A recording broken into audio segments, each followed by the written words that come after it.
Yan yung laman ng aking tindahan. Tapos, hawak ko pang pera sa tindahan ay ayan, 2,837. O diba guys, kung tutusin, 6,600 minus 2,800. Kung ang nilabas kong puhunan ay 6,600 minus 2,837 equals, diba? Parang yung laman ba ng tindahan ko, yung pinakita ko, sa palagay nyo kaya halagang 3,763 lang, 'di ba? Hindi. Talagang kita na kumita ang tindahan.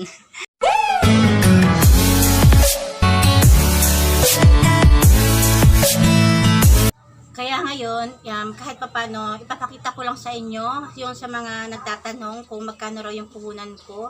Yun, pinaliwanag ko naman. Kaya, yan, ipapakita ko lang sa inyo kung ano pa yung item ko, kung magkano pa yung hawak kong pera sa inilabas kong 6,600 nung May 3. Hindi ngayon sabay-sabay na 6,600 dahil hiwa-hiwalay pa yun. Yung una, mantika, halagang 109.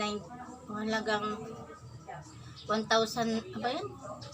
1,000. Basta, yung 6,600 na yun, hindi pa yun sabay-sabay. Paunti-unti pa yun. Hanggang na itotal ko lang na 6,600. Yun, kaya ito. Ipapakita ko lang sa inyo. Ikot ko lang kayo sa yung ito pa pala. Yung tindahan ko, malaki. Kaya lang, yung laman, ang kunti pa lang. Kasi nakakabasa ako ng mga comment na yun nga. Papalaki raw ako ng tindahan. Hindi naman, kaya lang, gusto ko lang talaga siyang i-abante kasi nga, gusto sana naming lumipat dito, kaya lang tingin ko hindi talaga kakasya, kaya yun, pinabanti ko na lang siya uli yung tindahan ko. Kaya yun, malaki yung tindahan pero ang kunti pa lang naman ng laman. Wish ko lang na dumami. Bali, uumpisa ako dito sa may labas, sa may pintuan namin, kung ano yung mga nakikita. Napakita ko sa inyo. Daming tao eh. Ayan, dito sa may pintuan, may mga laruan ako, laruan makikita, tsaka yung mga nakasabit na mga chicherya. Yan, mga chicherya. Tapos, dito naman sa may bintana ko, ayan. Ito, balik kukuha ko lang ngayon, dumating si ate. Ano yun? Ayan, bali dito, ito yung pintuan namin, tapos, ito, meron ako rito sa harap, mga epikaset, yan. Yan na yun. Yan yung aking, tapos, napkin, meron bago doon. Meron bago ron to, may bawas na. Tapos yung pangkulay ng buhok, yan yung nabili ko nung nakarang araw. Tapos yung mga epikaset. Tapos ito nasa ibaba, halos, dati pa yan, dati ko pang paninda yan. Tapos ito, hikaw, mga dati ko pa rin to. Yan. Ito, binibenta kong 10 piso. Tapos, ito, harina. Wala, ano na siya, hindi pa ako nakapag-kilo. Sa taas, meron akong mga sigarilyo. Ayan. Meron pa rin dito. Ayan, meron na ako. Ito ay, meron tayong ahente ng Mighty at saka Winston. Tapos doon naman, yung mga binabili ko noong nakarang araw, diba, electrical tape, cotton buds, tapos yung tissue, yan, medyo makalat pala. Tapos meron ako ditong mga hopya, ito consignment din to. Tapos honey, mga candy, tapos ito nabili ko doon sa, bali, ano lang, dahil gusto ko lang bilhan din yung nag-alok sa akin, dahil syempre nagnenegosyo din siya katulad natin. Yan, kumuha ako ng bawang, sibuyas, kamatis. Bali hindi sa bayan, hindi ko to nabili sa bayan, dito lang may nag-alok lang sa akin. Tapos yung mga gamit ko, marami yan, kaya lang ngayon konti na lang, meron pa sa ibaba. Tapos ito yung mga biskuit ko pa, ayan guys. Ayan, may biskuit pa ako ron. Kahit pa paano, puno pa naman yung biskuit natin. Tapos yung mga condiments, yung suklay, band-aid, tapos candy. Dito tayo sa ibaba. Yung mga nasa garapon, mga dati ko pa yan. Mga from Divisoria pa yan. Ito lang yung mga bago. Yan mga gummy, mga candy. O diba guys, dumami na yung garapon natin. Kung dati, meron pa ako mismo. Kung nung mag-umpisa ako, siguro mga 4 na garapon lang yan. Tapos ngayon yan na. Bale, tapos, o diba, yan. Tapos meron ako din mga laruan. From Divisoria pa yan, dati pa yan. Tapos yung mga happy birthday banner. Tapos dito naman ay mga kape. Tatlong ano yan, sabitan. Ayun yung mga wings. Ayan guys, di ba? Ano nila lang ha, 6,600. Yan na yun. Tapos dito naman mga diaper, toyo, suka, katol. Tapos dun sa banda dito, mga candy. Mga candy pa yan kasi mabili talaga dito sa amin ng candy. Tapos doon mga jumbo, mga putol na powder, mga plastic, tapos yan, tapos mga kape, yan yung ginawa kong DIY kape. Yan, mga puno pa yan, mga kape, tapos meron pa tayong mga sabit, ayan. Tapos meron tayong mga RC pa, extra RC, Coke, mga maliliit. Tapos meron ako doon Red Horse, lemon, yun. Tapos doon naman yung asukal tsaka mga Lucky Me. Diba guys? Tapos dito, meron akong mga battery, ginasa mix, tapos yun. Yan. Tapos meron akong pogs. Yan. Yun lang guys. Yan lang yung item ko. Tapos sa rep naman, sa rep, ayan, kahit paano meron naman siya. Malaking Red Horse, maliit.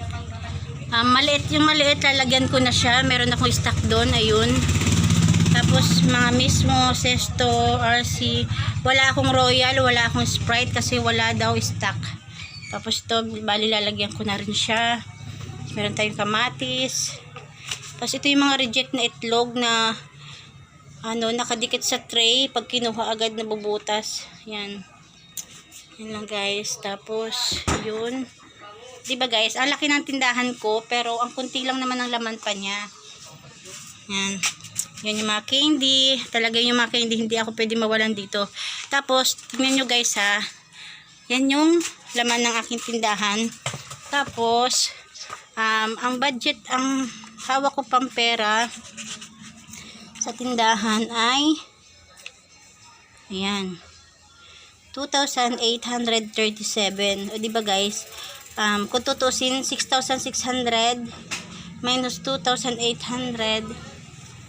Kung ang nilabas kong puhunan ay 6,600 minus 2,837 equals, diba? Parang yung laman ba ng tindahan ko, yung pinakita ko, sa palagay nyo kaya halagang 3,763 lang, diba? Hindi. Talagang kita na kumita ang tindahan. 'Di ba guys? Tapos yun nga sinasabi ko, ito example ko sa inyo. Ito, halimbawa ito. Ito yung pera ng tindahan nung mag-grocery ako. Umalis ako ng tindahan, ito yung hawak kong pera ng tindahan. Pero ang naipamili ko ay 6,006. Yan. Di ba nung araw na yon kumita ang tindahan ng 1,220. Bali ang lahat ng pera ng tindahan ay 5,194. Kaya may minus ko siya, yung nabili ko, ibig sabihin 812 na lang yung, di ba nakalagay negative. 800, may utang sa akin ang tindahan ng 812. Kung tutusin, hindi lang 812 kasi ito lang yung pera ng umalis ako ng tindahan. Kaya lang, nung pagdating ko, hindi ko agad siya tinotal. Kumita yung tindahan ng 1,2, kaya naging 5,1. Ito yung napamili ko. Kaya ang utang na lang sa akin ng tindahan ay 812. Kaya negative, diba? Kumita yung tindahan ng 830. O, diniles ko na siya. Di positive na.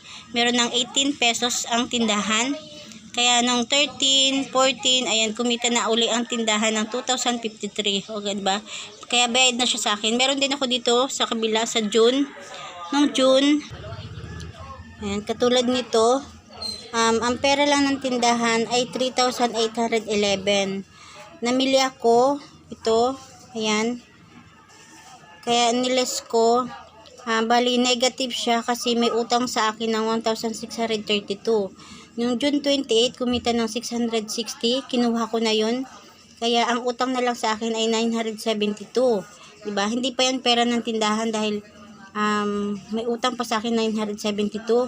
Kaya lang, ayan, bumili ako ng Red Horse, 1,535. Di 1,535 plus 972, yan yung utang sa akin ng tindahan. Bali, umabot siya ng 2,507. Noong June 29, kumita ng 1,530. Kaya, ayan, niles ko siya, 977. Bali, itong kitang to, kinuha ko na to, kaya ang utang na lang sa akin ay 977. Kaya, noong June 30, kumita uli ng 890. Kaya niles ko siya, kinuha ko na ulit ito. Bali, ang utang na lang sa akin ng tindahan ay 87 pesos. Yan. Pero paid na siya dahil dito. Ayan, di ba? Kung hindi nyo naintindihan, ako naintindihan ko. 840. Tapos, yan yung kinita ng July 1. Tapos, nung July 2, bumili ako ng Red Horse. Diniles ko siya uli. Bali, meron na lang siyang 335 plus niles ko yung utang sa buwan ng June, 87. Kaya meron na lang 248. Ayan, nagless na. Ayan, tuloy-tuloy na yan. Kaya yun. Kaya ito paid na siya. Bali yung inabuno ko ritong, ayan, diba? Ito inabunuhan ko to. Pinautang ko sila dito. Pinautang ko dito. Ito pinautang ko ulit ito. Pero ngayon bayad na siya. Bayad na siya pero tumubo to, 'di ba? Tumubo siya. Pero yung puhunan nakuha ko, ang bali ang puhunan na lang na hindi ko nakukuha ay yung 6,600. Pero yung mga iba, yung mga dinadagdag ko rito, yung dinagdag ko rito, nakuha ko na siya agad, kinukuha ko na siya agad kasi wala pa akong balak magdagdag ng puhunan. Ayan, 'di ba? Yan.